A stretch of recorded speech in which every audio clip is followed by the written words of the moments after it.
መዝሙር ዳዊት ምዕራፍ 52 አታ ሓያል ስለምንታይ ብእከይ ትመክሓሉ ጸጋ ኣምላኽ ንሓዋሩ ይነብር አታ መታለሊ መልሓስከ ከም በሊሕ መላጼ ጥፍኣት ትምህዝ ኣላ ካብ ሰናይ ስእከይ ካብ ዘረባ ጽድቂ እውን ሓሶት ትፈቱ ኣለኻ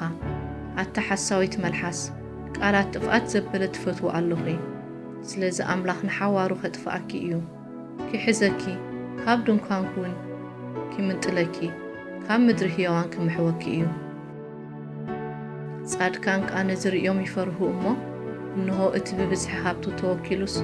ብኽፍኣቱ ዝበርትዐ እምበር ንኣምላኽ ሰሓይሉ ዘይገብሮ ሰብኣይ እዚ እዩ እናበሉ ክስሕቅዎ እዮም ኣነ ግና ኣብ ቤት ኣምላኽ ከም ልምዕቲ ኣውሊዕ እየ ኣብ ጸጋ ኣምላኽ እውን ንዘለኣለም ኣለም ውከል እዚ ስለ ዝገበርካ ንሓዋሩ ከመስግነካ ስምካ ሰናይ እዩ እሞ ኣብ ቅድሚ ቅዱሳንካ ክጽበዮ